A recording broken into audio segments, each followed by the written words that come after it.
السلام عليكم ورحمة الله وبركاته دمان بأصحاب تقاليق كحران NM Beauty soo dhawaada haddaad nagu cusub tahay fadlan subscribe noo saar channelka haddaad hore noola joogtay soo dhawo mar walba laagta commentiga iyo share-ta inaad asxaabtada la wadaagta ha ilaabin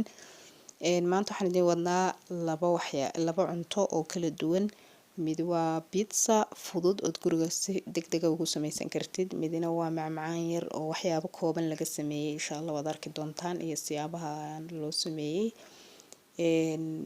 waana cuntooyinka fudud ee marka ama marti degdeg ku timaado ama aad si yaro waqti badan deen ka qaadan waa fahmaysaa markii baad soo sameynaysid marka waxyaabay ka kooban yihiin iyo waxyaabaha lagu daray ayaa muhiim ah anagu ma sameynin laakiin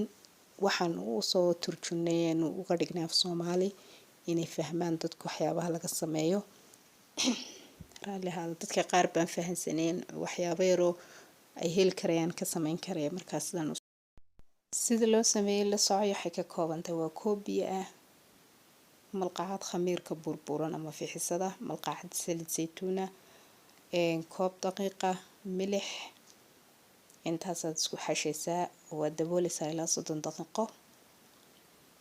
intii ku soo khamiiraysa daqiiqda ku soo kacayso markii ku soo kacdo daqiiqda waad fidinaysaa ama kala bixinaysaa mood la wixii kartaaba gacanta xitaa waa lagu kala bixinayaa kadib soostaadii ku diyaarsan bad ku shubaysaa khudradaha dushaad ka saaraysaa waa kuwa adigu jeceshahay imka barbarooni iyo waxa la saaray basal yar iyo mozzarella cheese ayaa dusha looga shubay ugu dambeyntii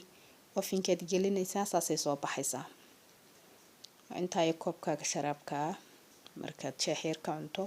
waa cunto yar oo degdeg ah martidaadana aad ku soori karto isla markaana ciyaalkuna aad u jecel yihiin mar walbana siir degdeg u sameyn karto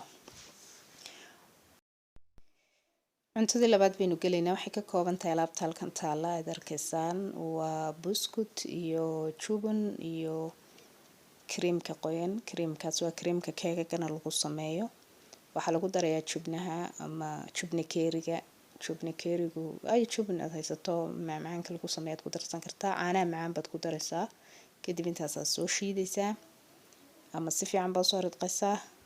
halkan waxa lagu shubay kafay la soo qasay buskudka dhex gelinaysaa marka biyaha kafayga sixniga dhigi doontaa buskudka dabaq buskuda markaad samayso waxaad ku shubi doontaa creamka oo ku diyaarsan creamkaad samaysatay isku soo shiiday haddana buskut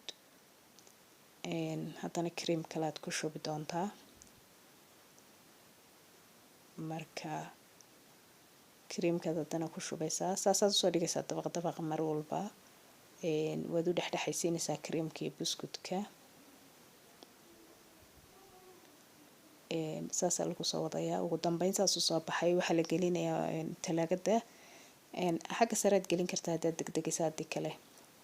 waxaan dusha lagaga shubay waa kakawga shiidan ama kafay maaha sorry shukulaatada radqan marka saasuu soo baxay markii talaagadii laga soo saaray ilaa 3 saacadood